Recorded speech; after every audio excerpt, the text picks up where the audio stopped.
when the Lord saw the widow, his heart overflowed with compassion. Don't cry, he said. Okay, so two miracles: the centurion's servant and the raising of the widow's son. Um, we've been going through a narrative lectionary, and these are the only two miracles that we'll cover in the book of Luke as we go through this series. So it does give us kind of an opportunity to both compare and contrast these two miracles, and then think about exactly what Jesus was doing when he performed miracles. What was he trying to accomplish? What was he trying to show with his miracles? Some of you will remember a former Sunset member, Bob Sistick. And Bob was a longtime member at Central Church of Christ, and then at Sunset, he served as an elder. And the Sisticks lived on a beautiful home on 67th Avenue around 80th Street, not far from Dayland. Bob liked big vehicles. So he drove a Ford Excursion. I don't know if they even make that any longer. I used to call it the Ford Valdez, right? It was just so big and large.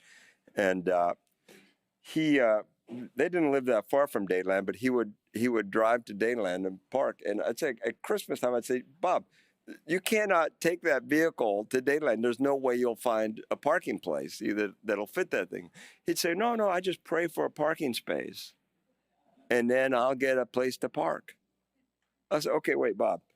Like, think about everything going on in the world, right? People dealing with cancer and pandemics and all kinds of misery and suffering. But you're convinced God's going to find you a parking place at Dayland around Christmas time. You'd be like, no, it works. So that was Bob Sistick. In about 2014, Bob was discovered to have brain cancer, and there's different kinds. I don't know enough about it, but the kind you don't want is a glioblastoma, and that's what he had. Initially, Bob said, I'll be the one to beat it, and then that changed into him saying to me, I know we're all going to die. He said, I just know when. And Bob passed away on July 21, 2016. His brother-in-law is here with us this morning. So all our prayers, all our vigils, really one of the most generous people that I knew, right? Like anything he owned was yours. He would, and there are folks in here who were present at our elders meetings. He would always say, this was this prism for everything. What would be the loving thing to do? And I think about that. He would say, what would be the loving thing to do? I look at Jesus's miracles, and I have to confess that for me, it's a little confusing. You think, okay, what's the point here? The Gospels record about 36 miracles, depending on how you count them. Very often, Jesus would perform a miracle and then tell people not to say anything about it. Sometimes he limited witnesses for his miracles. He raises Jairus' daughter, but he only allows Peter, James, and John and the parents to come into the room with him when he does that. And then he tells them, don't say anything. If he was trying to reward faith in his miracles, think about the miracles that we see today. What do we know about the centurion's servant's faith? Look at it in Luke 7. He doesn't say anything about the centurion's servant. The centurion had faith, but we don't know anything about the servant. And what do we know about the widow's faith? He raised her fallen son, but what does it say about her faith? Nothing. We don't know anything about it. He showed up, interrupted a funeral, and raised the widow's son. Last week, we looked at Jesus healing a man with a shriveled hand.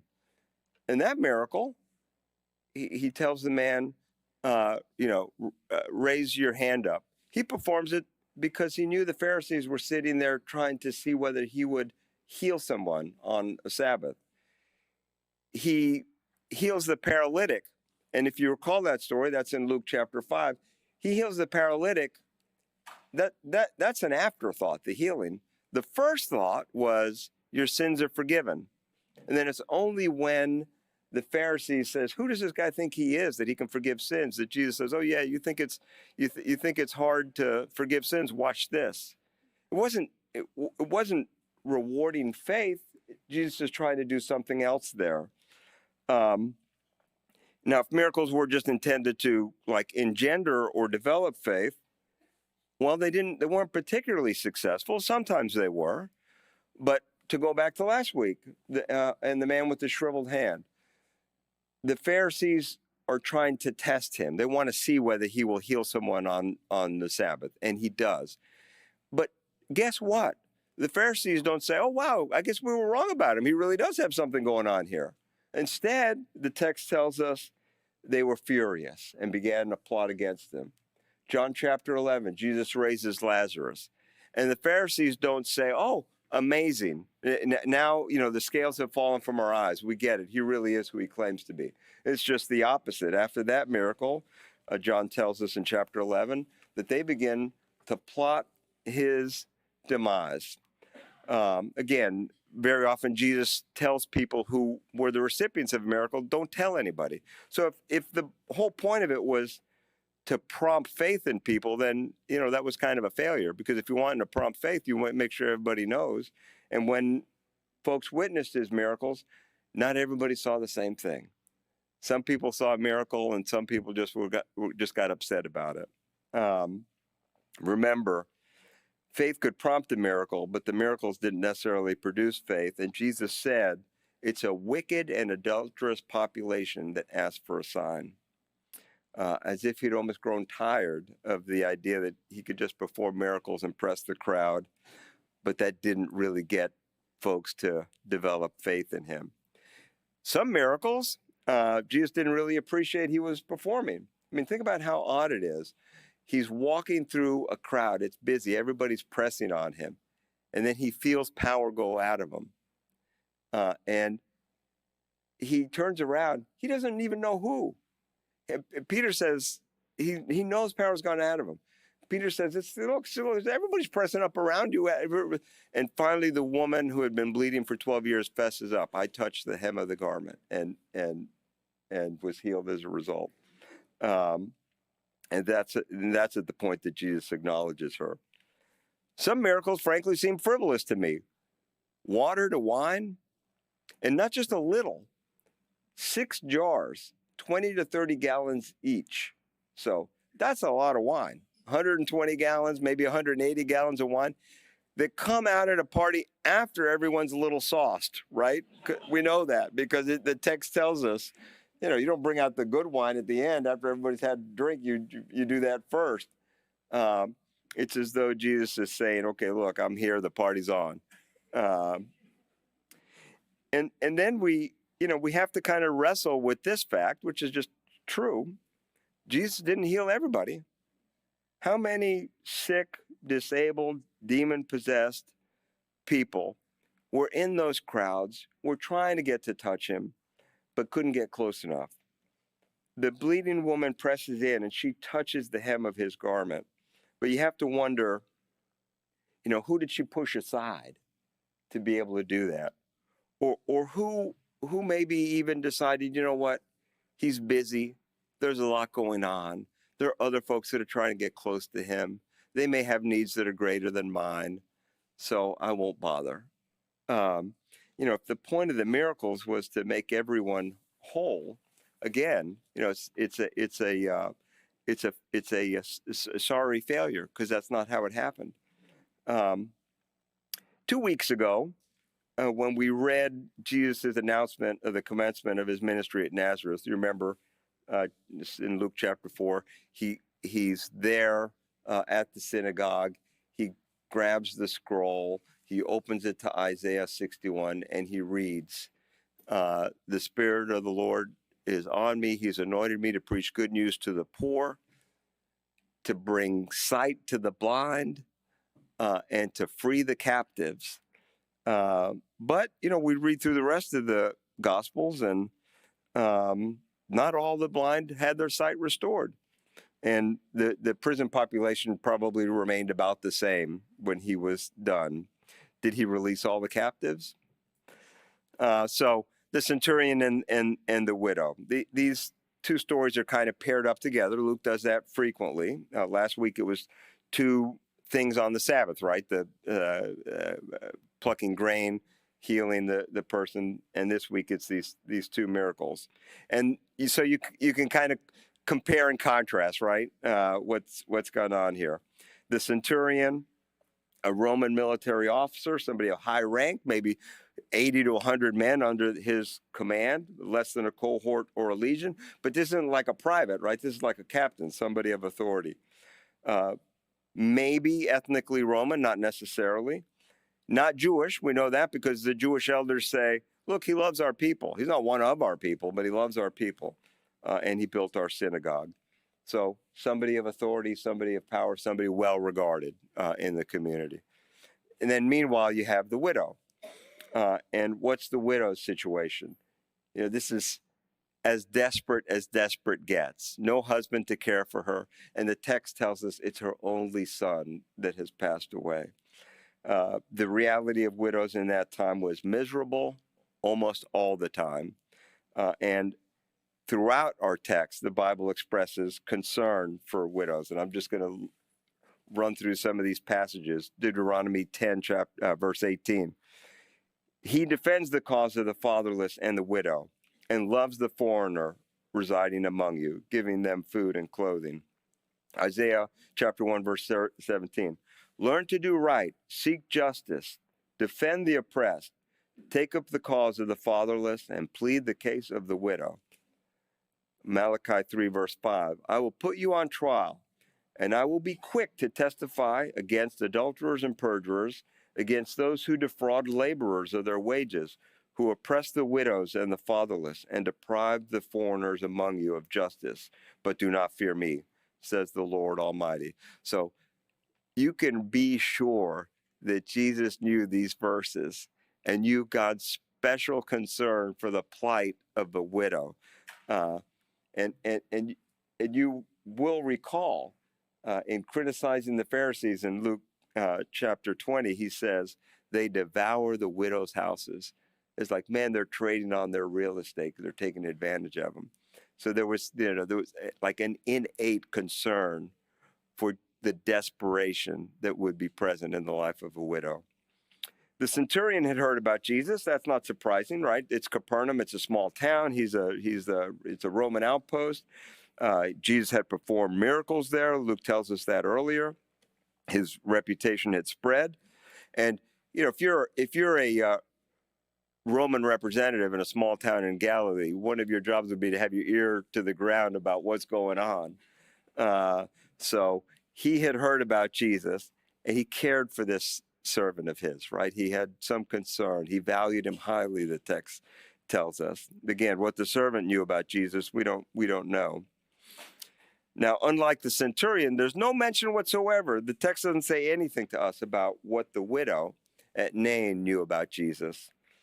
She didn't seek him out. She didn't really acknowledge his presence before he arrived. Very often, right, we see in Jesus' ministry that he's interrupted while he's trying to do something else, and he responds to that. But here, he's the person that interrupts. The widow's just trying to get the funeral done. But instead, it's Jesus that interrupts. Funeral procession is already underway. They're carrying this fellow along. The NIV says it's in a coffin, but it's probably like a funeral bier, B-I-E-R. And it's Jesus who sees what's going on, interrupts, and then raises the widow's son. By the way, I mentioned this in class. It's a good chance to plug our Sunday school class. The way Jesus interacts with both of these cases is probably not a model of ministry, right? For the servant, he never even visits the sick servant. And for the widow, who's grieving over the loss of her only son, he says, hey, quit the crying. He could say that, but only he could say that because he knows what's coming next. For the centurion, Jesus is amazed at his faith. Not in all of Israel have I seen faith like this. And the centurion knows what it is to be in charge. He says, look, I give orders. You don't have to come to my house. I give orders. I know how that works. I get orders. I follow them. I give orders. I expect they will be followed. I don't have to double check. They will be followed. You're a man of authority. You give the order. You don't have to step into my house. and my servant will be healed. Remember, this was 2 weeks ago when we did Jesus coming out at Nazareth. He read from Isaiah, and then he tells them, because the folks are happy about that. Then he tells the crowd, you know, when Naaman, a Syrian general, was sick, Elisha healed him. The crowd didn't like being reminded that Elisha had healed this Syrian general. But then you see Jesus is doing the same thing here, right? He's healing the centurion's servant. And if you go back again to where Jesus comes out at Nazareth, he also mentions Elisha raising the widow's son. And we see now that this happens again. But we're left with the same question that kind of, for me at least, I start with. So, why these miracles? The word disease is a contraction of dis and ease, right? Dis like not or without, and ease like, you're at ease. So things are out of sorts, disease. With a touch, Jesus puts the widow back at ease. A widow who must have thought, what of my life now? No son to support me, no husband to support me. She's put at ease. With a word, the centurion who is reliant on the servant that he valued highly has restoration. And the crowd is amazed, right? They say God has come to help his people. That's in verse 16. And then we know that the news about Jesus spread because of these miracles. In John, when Jesus feeds the 5,000, and you recall this, they chase him around after he feeds the crowd. And he says, wait a minute, you're just coming because you want more bread. I've got bread for you. I'm the bread of life. And he reminds them, this is in John chapter 6, that their forefathers, he tells them, your forefathers ate manna, but guess what? They died. And then he says, you take me in, you live forever. And in response to all that, what does John 6 tell us? Crowd goes away. They wanted the bread. There's an Anglican priest, Robert Farrar Capon, who writes, the Messiah was not going to save the world by miraculous Band-Aid interventions. A storm calmed here, a crowd fed there, a mother-in-law cured back down the road. Rather, salvation would be brought about by a deeper, darker, left-handed mystery at the center of which lay his own death. If there is one connective tissue to all these miracles, it's a word that appears in Luke 7, verse 13, compassion. The New Living Translation does a good job with it. It says, when the Lord saw the widow, his heart overflowed with compassion. Don't cry, he said. Gloria read for us in class from the Message, and it said, his heart broke when he saw the widow. And compassion becomes the common thread. When Jesus healed the leper, in Mark 1, verse 41, moved with compassion, Jesus stretched out his hand and touched him and said, be cleansed. Matthew 14:14, Jesus landed and saw a large crowd. He had compassion on them and healed their sick. Before feeding the 4,000 in Matthew 15, he says, I have compassion on the crowd. They have now been with me for 3 days and have had nothing to eat. Do not send them away hungry. In Matthew 20, when the 2 blind men cried out, Lord, Son of David, have mercy on us. In verse 34, Jesus reacts. It says, he had compassion on them. He touched their eyes, and immediately they received their sight. And then in Matthew 9, verse 36, a verse that our brother Peoples reminded us about in class this morning, it says, when he saw the crowds, he had compassion on them because they were harassed and helpless, like sheep without a shepherd. So what we see is Jesus' miracles, not his focus, but his compassion for folks suffering compelled him to act. The Greek word for heal is the same as the word for saves. So when Jesus tells the blind Bartimaeus, your faith has healed you, it's the same as saying, your faith has saved you. And again, to go back to the announcement of his ministry in Nazareth, when he says that his promise, what he intended to do was bring sight to the blind and to free the captives. Some just don't want their eyes open, and some want to kind of wallow in their captivity. But for those who will just open their eyes, he's gonna let you see. And for those who are willing to let go of the things that are holding them captive, he's going to bring you freedom. Jesus' dozen or so miracles didn't solve all the suffering that was going on in Judea and Galilee when he was there. There were lots of other folks that got sick, suffered, died that he didn't touch. And in time, the centurion's servant passed away, and the widow and her son passed away. He didn't come to snap his fingers just to eliminate all disease. It was in his nature, it's God's nature, to alleviate suffering when they see it. The world as we know it, with its loss, with its pain, with its disease, isn't God's plan for us.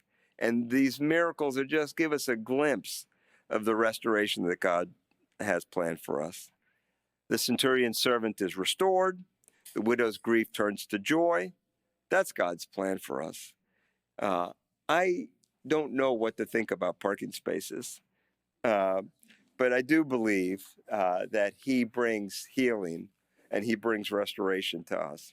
And so that's our prayer for all of you, that you would accept God's healing and his salvation in your life, that you can have assurance that he has overcome the world and will bring you victory, even victory over death, and into his kingdom and abundant life in this world.